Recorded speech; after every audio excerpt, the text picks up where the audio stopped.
La veille de Pessah, un enfant est en train de jouer à proximité de la porte du bureau du rabbi.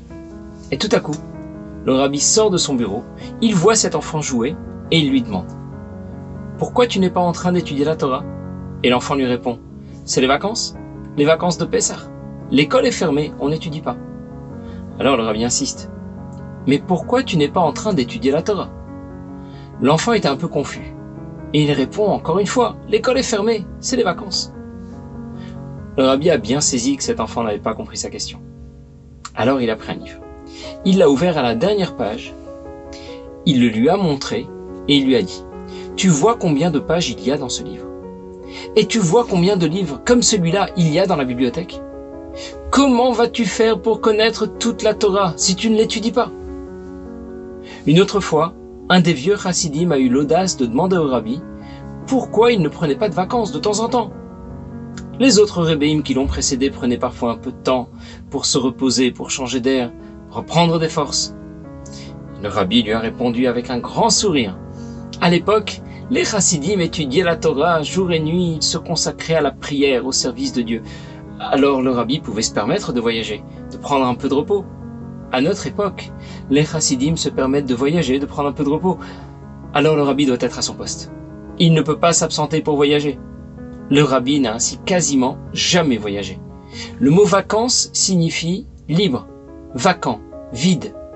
Pendant les vacances, on se libère des contraintes de la vie courante, on se libère de nos obligations professionnelles, on fait une coupure, un break. Mais est-ce qu'on peut interrompre l'étude de la Torah et la pratique des mitzvot? La Torah et les mitzvot sont notre vie, on l'appelle Torah Traim, la Torah de vie, et on ne fait pas de coupure avec la vie.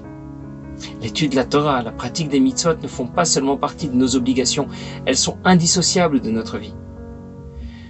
Le rabbi a dit un jour, si je pouvais, j'aurais fait annuler les grandes vacances. Les vacances sont une invention relativement moderne. Le rabbi a consacré de nombreuses heures à ce sujet dans ses Farbrengen pour présenter la vision chassidique du bon usage des vacances.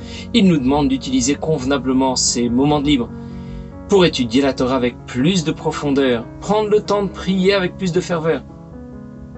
Et c'est là que nous trouverons notre véritable liberté, que nous pourrons nous épanouir. C'est aussi dans cet esprit que le rabbi a développé les centres aérés Gan Israël pour les enfants. De l'extérieur, ils ressemblent à n'importe quel centre aéré. Mais dans ces centres aérés, les enfants vont étudier la Torah avec plaisir, dans une ambiance agréable. On peut profiter des vacances pour se reposer, prendre soin de son corps, se promener. Et on doit aussi profiter des vacances pour prendre soin de sa neshama, avec au moins autant d'attention, autant d'enthousiasme. Alors quand nous allons préparer nos valises, n'oublions pas notre neshama. Bonnes vacances.